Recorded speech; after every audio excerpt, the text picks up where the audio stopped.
Welcome back, Reapers and Reavers. Well, I am an absolute glutton for punishment, clearly. There's been a 14.1.1 patch, and they've presented some things that I would like to experience. And so we're starting a new career. But it also occurred to me that it's been a while since we started a new career from scratch where we go through the why we do things.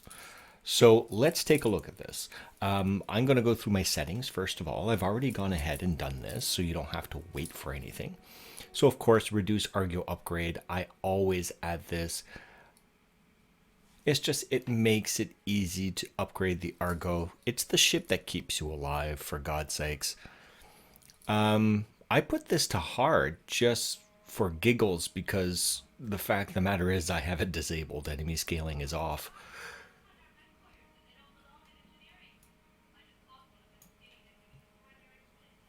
I don't know about you, but I wouldn't be skinny dipping in the primate coolant tank. So we always have friendly fire on. We are choosing starting planet and mechs clan. And by the way, you don't get all clan mechs when you do this. I got super lucky and got one Omnimech. The other 5, normal mechs. You'll see. We're going to take 4 mech parts, and of course, I want recovery chance 100%. If you lose a mech, that's fine. You lose a pilot, whatever. You'll see why. Contract payment is going to be normal. I want salvage as generous because we are doing this on a total score multiplier of 1, and that's pretty much the max you can go choosing, right? The total multiplier obtained from your difficulty settings can never be higher than 1.0, and we are at 1.0. So this is the highest we can go. The last 2 careers were set on intermediate, which was 0.5, and one of them was like 0.05 or 0.1. 0.01 or something of the sort. The easiest we could possibly make it. 6 pilots per setting. I'm going with absolutely low XP for the commander because I want the commander to level up with the pilots. Rare advanced mech warriors. Mech warrior progression will be normal. Mech warrior multiplier, normal.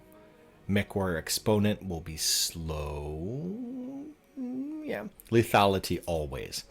100% Ronin though. I want the Kickstarter and the Ronin mech warriors.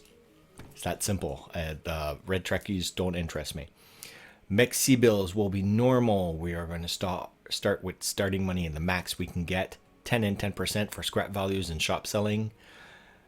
Mech maintenance, normal, and definitely disabled. If you want...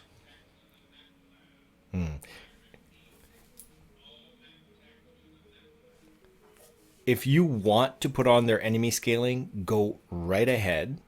It gives you the opportunity for normal, fast, and faster. Basically, what this does in Battletech Advanced is for every victory you have, the next fight is going to be exponentially, and the next one, and the next one, and the next one, exponentially more difficult. To the point where you will have to lose. And it will be a spectacularly disastrous financial and mech warrior loss for you.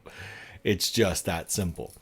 I might do like a private playthrough without whatnot, but you know what? I'm not interested. I just like playing. And the typical controls, of course, I leave pretty much everything else to vanilla. So let's take a look at what we have. We've got the Argo. She's in rough shape as always. Okay, let's go take a look at the upgrades that we've done. Engineering. And these are the upgrades I recommend always. Start with your power systems and move everything here, power system, structure, and drive system, to 2. It's not expensive. They're always about 200, less than 200,000, right? 45,000. And the number of days are like 15, 20, 10. It's going to help you because all the other upgrades rely on this. And then start rotating between your command, tank control, drop tonnage, repair, mech bays, recreation, med bays. Do your rotation between those. When you have everything at like 2 for each, go back into the power system, structure, drive system, habitat pods. The reason is this. These are dependent on these 3 up here and the 4th one, the habitat pod. And having these will shorten your travel distance, make your other aspects easier and cheaper. They reduced in cost, and they don't cost as much as the other aspects. Some of these are $500,000 more, right? Look at this one, 3 million. Not a lot of days, but it takes drop weight limit 4 and mech bay 3. So take those into consideration.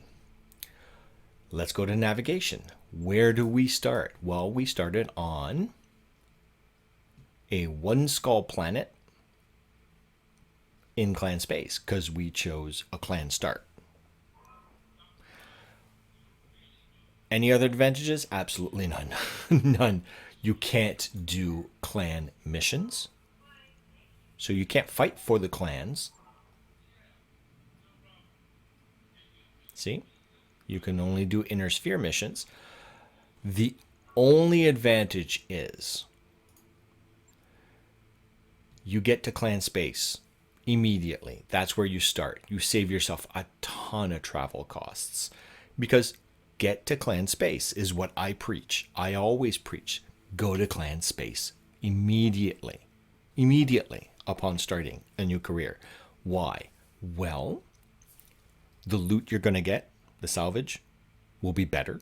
You'll be able to sell it for more. Getting Omnimechs, let me see. Omnimechs take less time to repair, 1, 2, 3 days. If you wreck an Omnimech completely, it might take 5 days to repair. It'll take you a quarter to a tenth of the cost of repairing an inner sphere mech.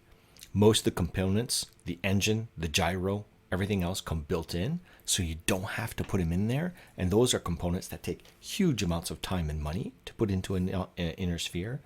It has omni parts to it, so you can literally, you get like, let's say a mech has 12 hard points. You can interchange those. You're not set with, oh, this arm can only take a ballistic and a missile, or this arm can't have an accessory port or whatever. It's wide open according to the limits that they put in there. So you can better equip Omnimechs. They can equip faster, cheaper, with more gear. And typically they can have a lot, they typically have a lot more Omniports, and they can handle a lot more damage.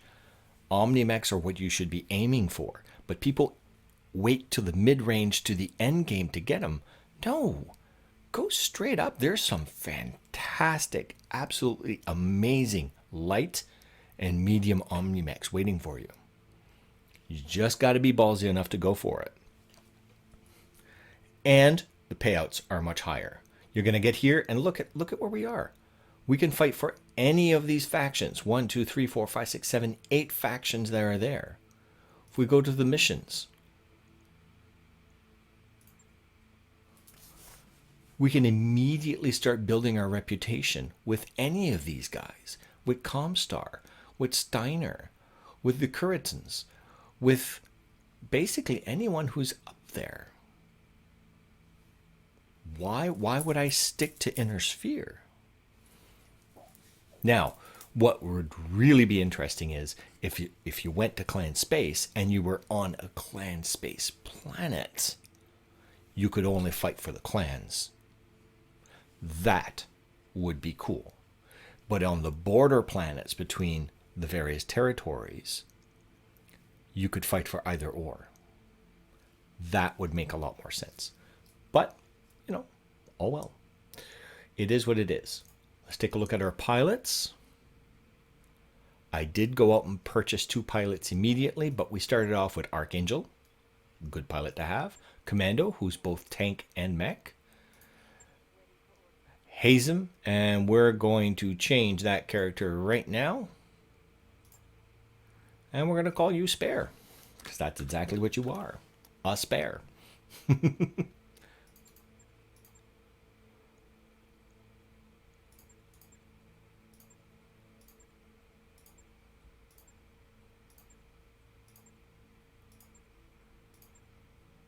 There you go.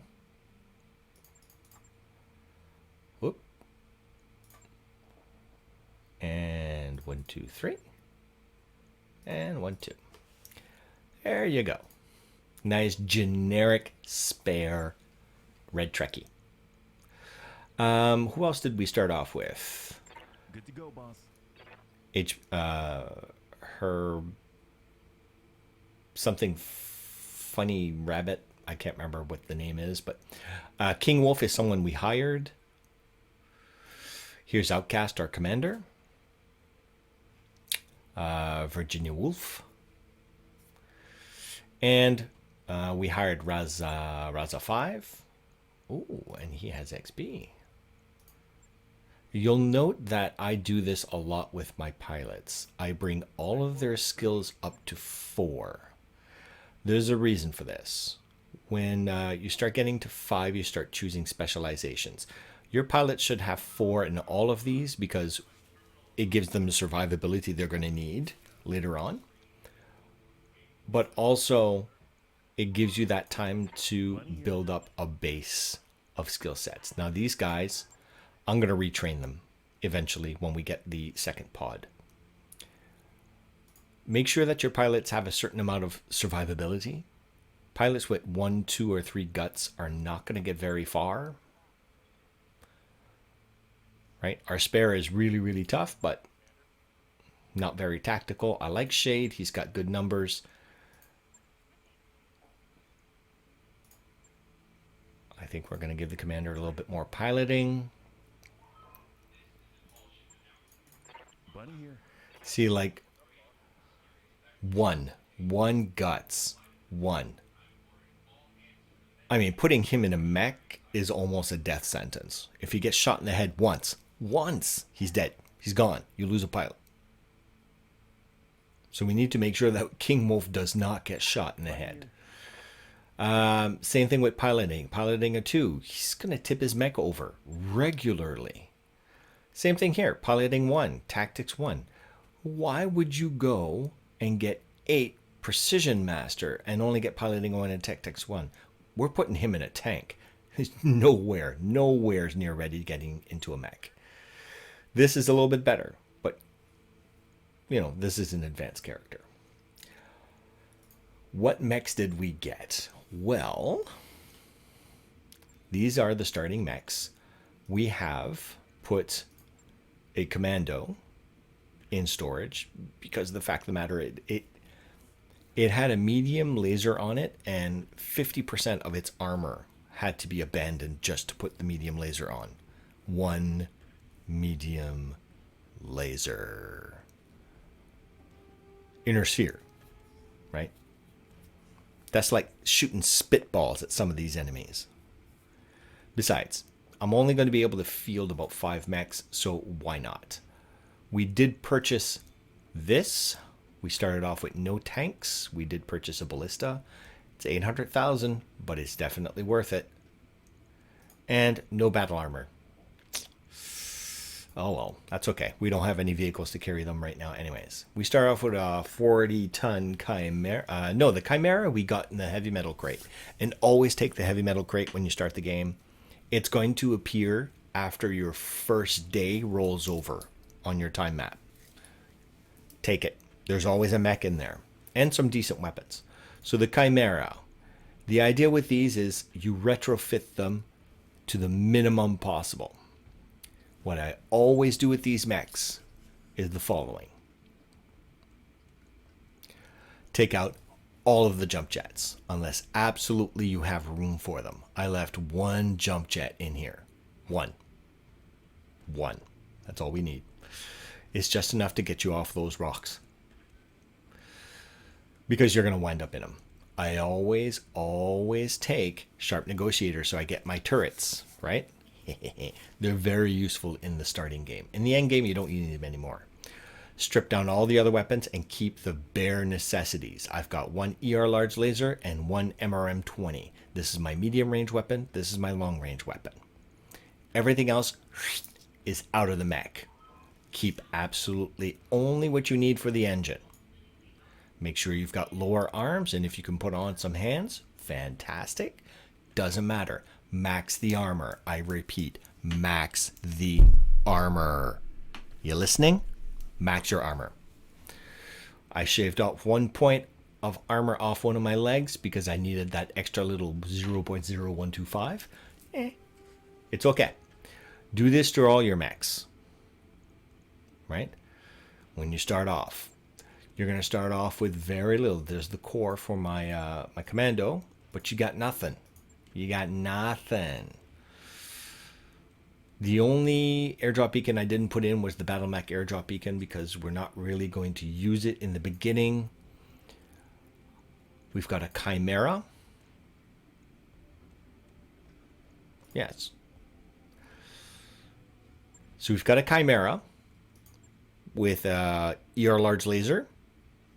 It had initially a large laser, so I put in the ER large laser because we got none in the crate. We kept the MRM 20, fantastic damage dealer at medium and long range. We got a Jenner 2C, so we put in the battle armor airdrop beacon, stripped it down, kept the narc launcher and the 4 small pulses. Everything else is gone. Medium laser, large laser, get that out because it was down to about 30% armor and it would never survive. We have a Valkyrie. Not my favorite mech, but in this case, we'll keep it anyways. It comes with improved communication, which helps the team, right? For all Lance members, +1 resolve. We put in the strafing run in it, right? And I do believe it also has the tank. Nope, just a strafing run. And we kept it bare minimum. ER medium laser, ER large laser. And one small laser just in case, we get up close. Our only Omnimech, we started with it. I'm happy, and I want to show you this Omnimech, and this is what I mean. We're going to strip the weapons. We have 5 hard points, and they are interchangeable. We could put 3 here, and it could be 3 ballistics, 3 missiles, 3 lasers, 3 support weapons. It doesn't matter. 2 here. You have your choice. You can play with it. Whereas some mechs might only have like hard point here for this, hard point here for that. So in this case, since this mech, right, has a Omnipod lower arm, which increases the accuracy, we put the AC5 in there. And that's our long distance hard hitter. And this is where our tank and strafing run is set. It can handle all of this because it's an Omnimech. And we got a Wasp out of all of that. And the Wasp really, absolutely, really is just a scout. It's just a scout. We put in a VTOL airdrop beacon in here so it can drop a Matahari. We loaded it up full of jump jets and heat sinks. It's got a medium laser on the arm, and that's it. It hops around, it drops the airdrop beacon, it hits in the back and hops away. It stays out of firing range, and that's it. That's the point of it. So that's our lineup. And let's go take a look at what missions we can do. Now, you don't want to jump into a big mission right away. Okay? When you're starting off, be conservative. You're going to get the salvage and the mechs. You will. But you need to be smart. Your mechs aren't equipped to go into solo or duels. You don't have the firepower. They're going to overpower you easily. And you might get lucky. But you can take certain missions that will help you. A capture base is good. It's easy with light mechs. You can run in, capture the base, fight from an advantage point, so high up on the ground. And you can, once you've got into the base, you can just, get out if you need to. Get the do the objective and get out. Another good mission to do would be a 1.5 skull ambush, a convoy ambush. Now this is a Martian environment, so make sure that your laser boats are able to handle the heat, because you will be generating more heat with your lasers. And know your weapons. Know your weapons, and always, always, always, this is something I should mention. When you are looking at your mechs, when you are starting off, your heat management is key. Make sure that you are always heat sinking higher than your alpha strikes, because you can't always pick your environment biome. You need to pick your missions according to what you can do. And you'll note that all of my mechs, except for the Valkyrie, of course, because it's a crappy inner sphere, are very heat efficient. So the Valkyrie is the only one we really need to keep an eye on, but most of the time I use it as a long distance large laser, large laser striker, and it only uses that ERM laser when it gets to medium range, so we might switch between the two. It's also a pretty good moving mech, so we can kind of use it as a get to the upper ground and fire. So let's go take a look here. What do we got in here? Let's try our first mission. Let's capture a base. Why not, right? And this shouldn't take us too long at this point. Now, when you start off, you need to start making a decision from the beginning. Are you interested in purchasing what you want and getting additional mechs randomly? Because we're only going to get one selection out of 6. Or are you looking to build up your Omnimech mech base as quickly as possible? That's what I tend to do. Playstyles are different. I tend to want all Omnimechs to begin with. It just simplifies things, because your cost for repair, your cost for refitting, and your cost for maintenance on all of those things for the Omnimechs are going to be much lower than if they were all inner sphere. Because all you need to ruin your mission is for one of your op fours to get a lucky shot and core out one of your mechs or take out half a side. Then you're looking at, if it's inner sphere, you could be looking at 500,000 to 1 million. And right now we're sitting on 792,000. I can't afford any cored mechs, because then I kind of have to do my next mission without it. So I tend to go for getting as many light Omnimechs as possible right from the get-go. Once I've got a nice lineup of 5, 6, or even some spare Omnimechs, then I start taking the money missions, because you're going to be able to sell a lot of stuff when you do your missions. You just have to keep a reserve of money of roughly 500,000 to 1 million above your cost. Now I'm going to lose 400,000, but I'm still pretty close. I can do one mission on 3 salvage and still be good financially. So let's do that.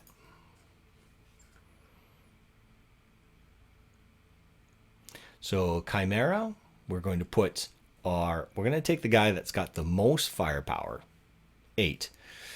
Now he is in the tank. We need to put him in the tank. Why? Well, I'll show you why. He's got 8 fire capacity, 1 piloting, 1 tactics. He's not very good with indirect fire, but he's a great shot. But he can't take a shot to the head. He can't. We can't afford that. So we're going to put him in the ballista. And we are going to put Shade in here, in the Kit Fox. Now, we're also going to move some stuff around. We are going to put boom, boom, Archangel in the Kit Fox because the Kit Fox is our AC5. It's our sharpshooter. And that's 46 damage. The Chimera doesn't require overly an amount of great firing capacity. The Jenner is pretty good. Okay. Good fast mover. And the Valkyrie. So they've got 3 and 4. So we've got a pretty good lineup here. Let's jump right into it. And as always, you guys don't need to see that load screen because it tends to be a little long sometimes. So we're just going to pause it.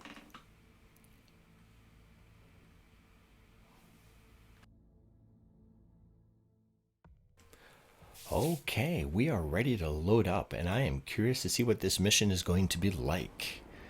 Command interface initiated. 3 things early game, tactics that will help you.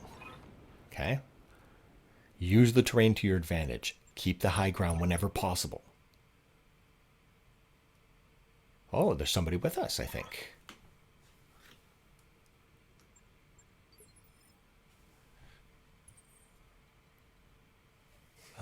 Yeah. He's in a Jenner. And he's in a Nighthawk. A Nighthawk. Yeah, large laser and large laser. Interesting. Okay, we've got aid, which means that we're probably going to be outgunned. So the base is all the way over there. So we want to keep the high ground. So we're going to keep our artillery right here. Less chance that we expose him, the better. So let's move him right up against the AO border here. And move our guys in unison. The reason why I say that is because as a group you have more firepower. If you get enemies and you're lucky and they stagger in, you can take them out quickly. And we have help, so that's always a bonus. Okay, and that's the Valkyrie. We'll put him there. And that is our proposed scout all the way to the front. And they're going to follow us. Excellent. Sometimes the AI does stupid stuff, so I like it when they don't. I think that the next high point we should go to should be approaching the base from this direction.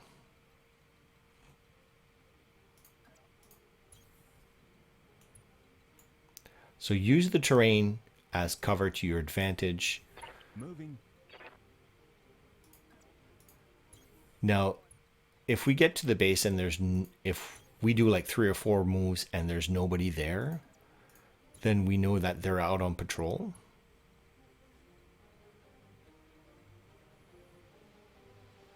Which means grab a piece of high ground and wait for them and shoot them as they approach. I don't recommend going looking for where they are. You might find yourself surrounded very, very quickly. So use smart tactics. Use the terrain to your advantage.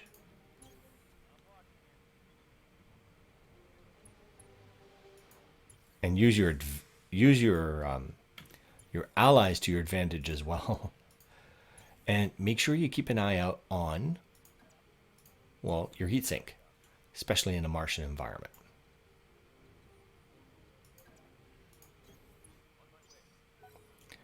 Okay, that's we're in round 3, so we're going to move our guys up, and if we don't meet anything, then we know that, they're probably out on patrol. We can just grab the base whenever. So let's go over here. And be careful with that rough terrain stuff. Okay, so how far can this Jenner go? Wow, it can really get out there. Hey, diddle diddle. Ah, yeah. If we haven't met anything yet, then they're out there somewheres and we don't need to worry about them.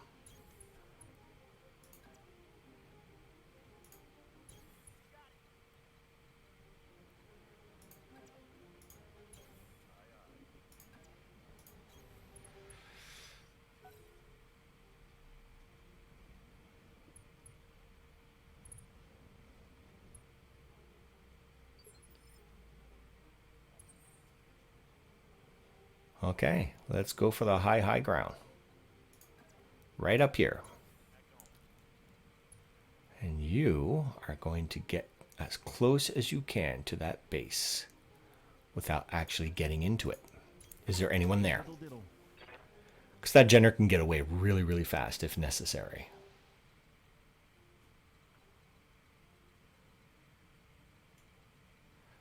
Okay, and this is pretty good high ground here. We can shoot from here, and what the high ground does, it gives you a huge percentage advantage, and that you need that in the beginning because your pilots are shite. They have gunnery 3, 4, maybe 5 if you're lucky. These guys are following us. I like it. Okay, let's go over to our Jenner.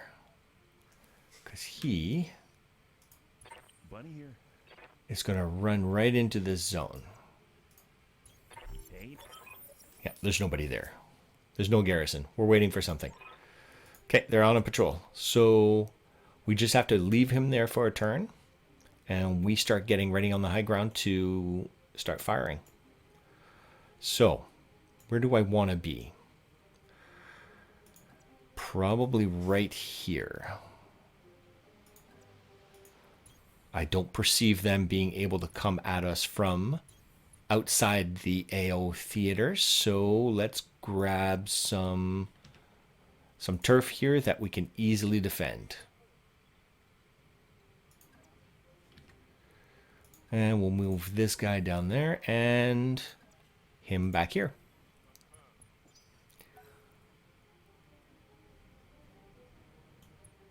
Okay. End of the turn, that Jenner, yep, we occupy the depot, so I think we can... I think we're safe. Okay, you are probably want to move you down a little bit first.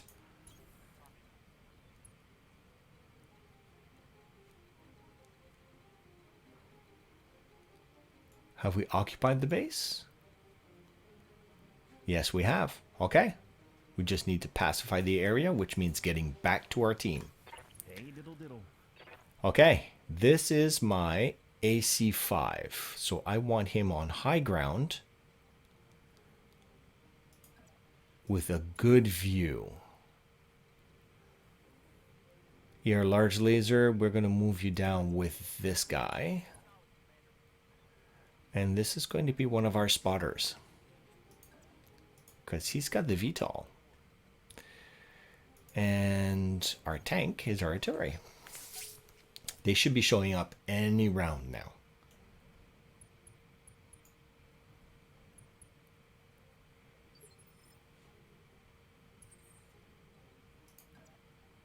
No, not what I want. I want to bring the Jenner. I want to bring the Jenner to C, Bunny here. all the way up here.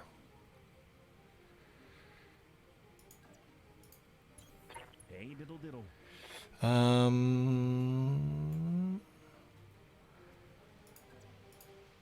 Can we spot anything? AC5, I'm keeping you put.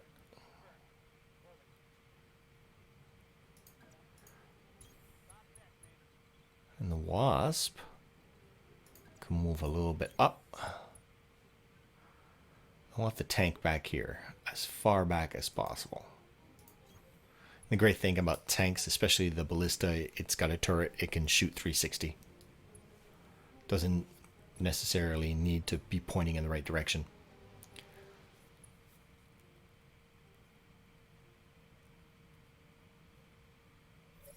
Enemy contact.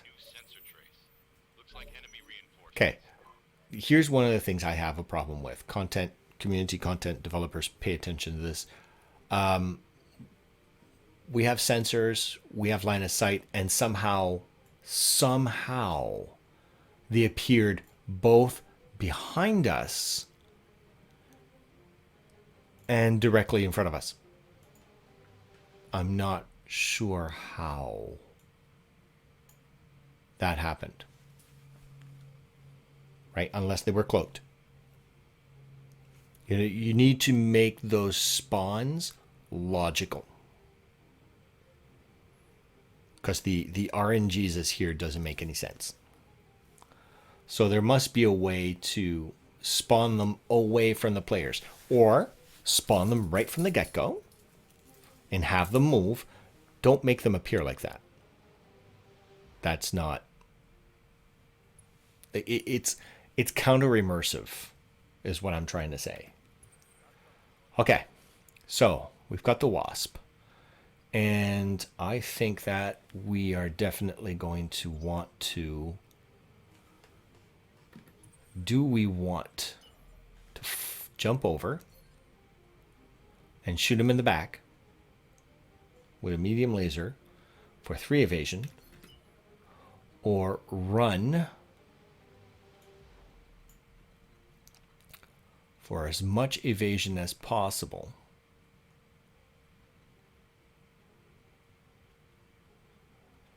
That's only 1 evasion. I think we should just wait to see what they do. Now, for some reason, he spawned and he's there. He's dumbfounded by the fact that we're there, and he's not moving. Although the Fire Moth is a really, really good Omnimech. For a 20-tonner, it packs a lot of firepower. Like, a lot. An inordinate amount of firepower. You can put a lot of lasers.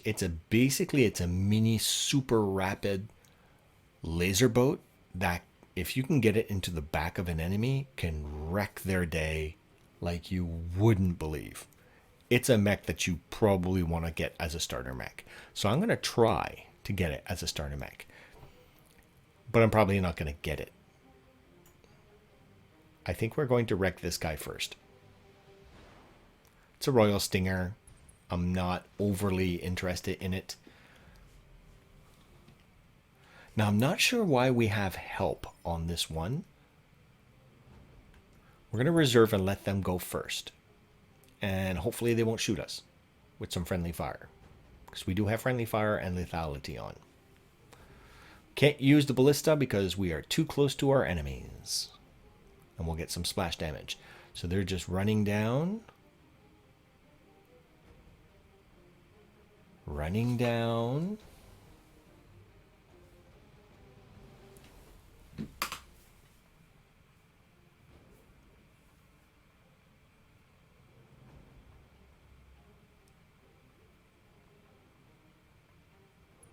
Okay. Oh, he's shooting, and he almost took out an arm. Now, I've noticed that this guy has a lot of damage in the back. So, I don't want to hit him too hard. Whereas this guy, I really couldn't care less. I'm going to wipe him out.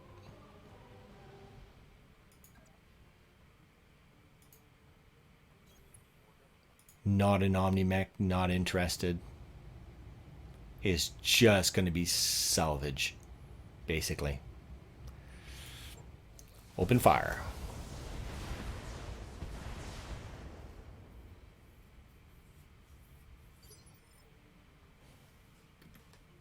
Good to go, boss.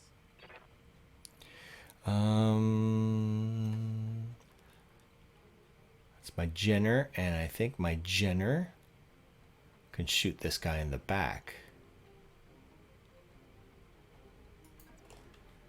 pretty well.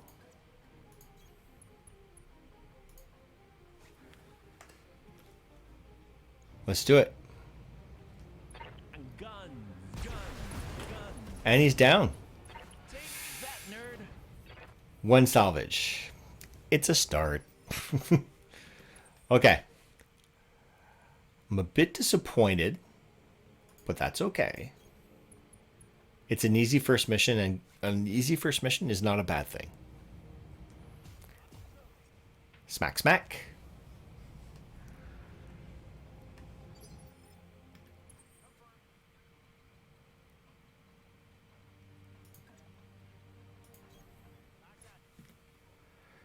Shoot him in the back.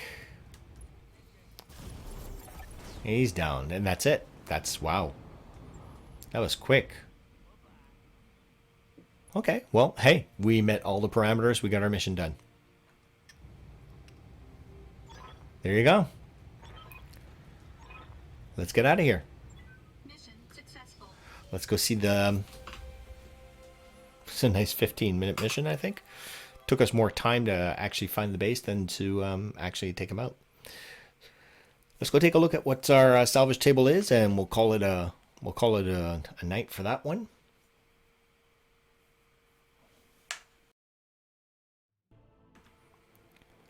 Okay, so we're still in the black for the payout, which is good. You don't want to be in the negative when you start off. So watch your ammunition usage. We got good XP, 350 to 400 and some. And we've got nothing in storage except for this. So we're definitely going to take the fire moth because we want to build towards it. Advanced targeting system is something you definitely want. Right? Because once your pilots get breaching shot, or if they get enough resolve, they can do target firing. Omnipod arms, heat sinks. I think that I would go with this, an ERM laser, to replace the medium laser on the arm of our wasp. And boom. Okay, so flamers. I don't use them. It's just that simple. I will explain why. Because a flamer is a close range weapon, and unless you are doing a melee mech, they're taking up space and tonnage for nothing. If you're going to do a big, heavy brawler melee mech, machine guns, flamers, especially flamers, because they shut down your enemy and you can just wail on them from up close. Those are fantastic melee brawler, close range. And when I mean brawler, I mean like pugilist brawler, not brawler in the Battletech sense, because when they say brawler, they mean someone who deals damage. It's a close range weapon. It's great against tanks. It's great for shutdowns and for pugilist tanks. I don't fight those. That's not my playstyle. It might be yours, not mine. That's okay. And there you go. There's our first mission, Reapers and Reavers, right there. Thanks for watching. Give us a thumbs up, please. We've got our stuff in the bay. Now I am going to go take a look at my pilots. They must have gotten a little bit of XP. I want definitely to raise this up. Makes them a little bit better. Good to go, boss. Same thing here. Let's try to get these guys up to 4 on everything. Yes, please. So he doesn't die in a single shot.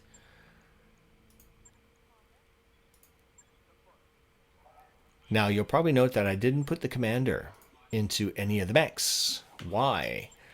When you have the commander on the bridge, right, your team gets advantages. Your team on the field, because you're overseeing the entire fight. And it used to be that it gives you 1 advantages, but now I think it's a +1 to resolve, +1 accuracy to firing, and +1 defense. It's a pretty good advantage. Go take a look at the BTA 3062 wiki site and take a look at what having the commander on the bridge gives you. So the commander is not going to level up as fast as the other guys, but that's okay. I'm fine with that. We'll level up when we travel and when we get the pods. I'd much rather have the advantages on the floor. And that's it. That's all. Reapers and Reavers, this is where we're going to leave you. Thanks for watching. Take care of yourselves. Take care of each other. Peace.